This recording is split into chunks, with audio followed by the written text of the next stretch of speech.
Президент Таджикистана Эмомали Рахмон в Хатлонской области. Регион готовится к 30-летию государственной независимости. Сегодня там открыли 2 завода, медколледж и заложили суперинтенсивный сад. За своими стремлениями к показушным выступлениям Эмомали Рахмон вновь опозорился на все пространство СНГ.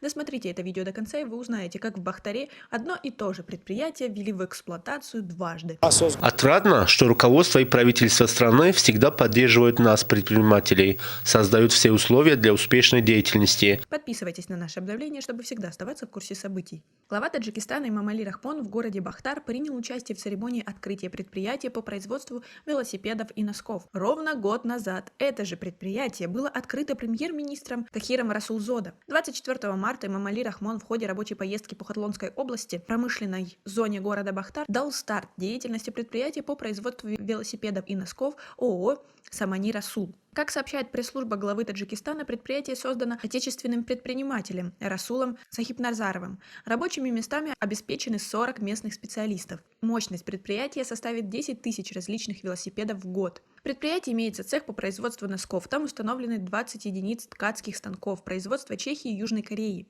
Производственная мощность цеха, по сообщению пресс-службы, составляет до 100 тысяч пар носков в месяц. Сырье доставляется в цех с предельных фабрик страны, говорится в сообщении.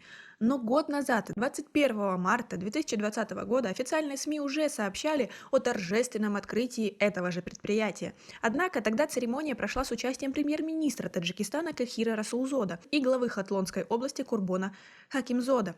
В сообщении областного хукумата отмечалось, что рабочими местами обеспечены 56 местных жителей, силами которых предприятие производит в сутки 10 велосипедов и 200 пар носков. Остается неизвестным, почему президент Таджикистана дал старт деятельности предприятия, которое было уже открыто еще год назад. Как вам такая ситуация? Свои ответы напишите нам, пожалуйста, в комментарии. Глава Таджикистана во время рабочих поездок по регионам, как правило, принимает участие в открытии различных объектов, построенных местными предпринимателями. Однако случаются и несуразности. Например, также в октябре прошлого года Эмомали Рахмон открыл в районе Рудаки первую очередь центра торговли и обслуживания Давлати Зафар, на втором этаже которого был оборудован швейный цех со 100 рабочими местами.